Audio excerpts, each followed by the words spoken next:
ധാരാളം നാശനഷ്ടങ്ങളും മരണങ്ങളും ചോരയും നിറഞ്ഞ ഒരു യുദ്ധഭൂമിയിൽ ജനിച്ച ഒരുത്തന്റെ മനോഭാവം എന്തായിരിക്കുമെന്ന് നമുക്ക് ഒരിക്കലും മനസ്സിലാവത്തില്ല. എപ്പോഴും യുദ്ധങ്ങളാൽ മൂടപ്പെട്ട തന്റെ ബാല്യത്തിൽ നിന്നും ഒളിച്ചു നിൽക്കാൻ അവൻ പല പ്രാവശ്യം ശ്രമിച്ചെങ്കിലും അവൻ അത് സാധ്യമായില്ല. താനും തന്റെ കൂട്ടുകാരനും ഒരുമിച്ച് കണ്ട സ്വപ്നം നിറവേറ്റുവാനായി തന്റെ നാട്ടിലെ ജനങ്ങളുടെ സുരക്ഷയ്ക്ക് വേണ്ടി ഒരു വില്ലേജ് ക്രിയേറ്റ് ചെയ്തെങ്കിലും അയാൾക്ക് ലഭിച്ചിരുന്നത് മറ്റുള്ളവരുടെ പേടിയും പരിഹാസ വാക്കുകളുമാണ്. ഒരാൾ നല്ലവനിൽ നിന്നും വില്ലനായിട്ട് മാറാനുള്ള ഏറ്റവും വലിയ കാരണക്കാർ കാലവും സന്ദർഭവും തന്നെയാണ്.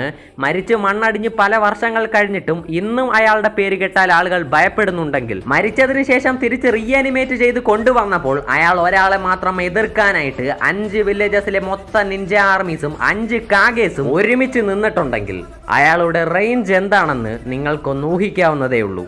This is way out of our league.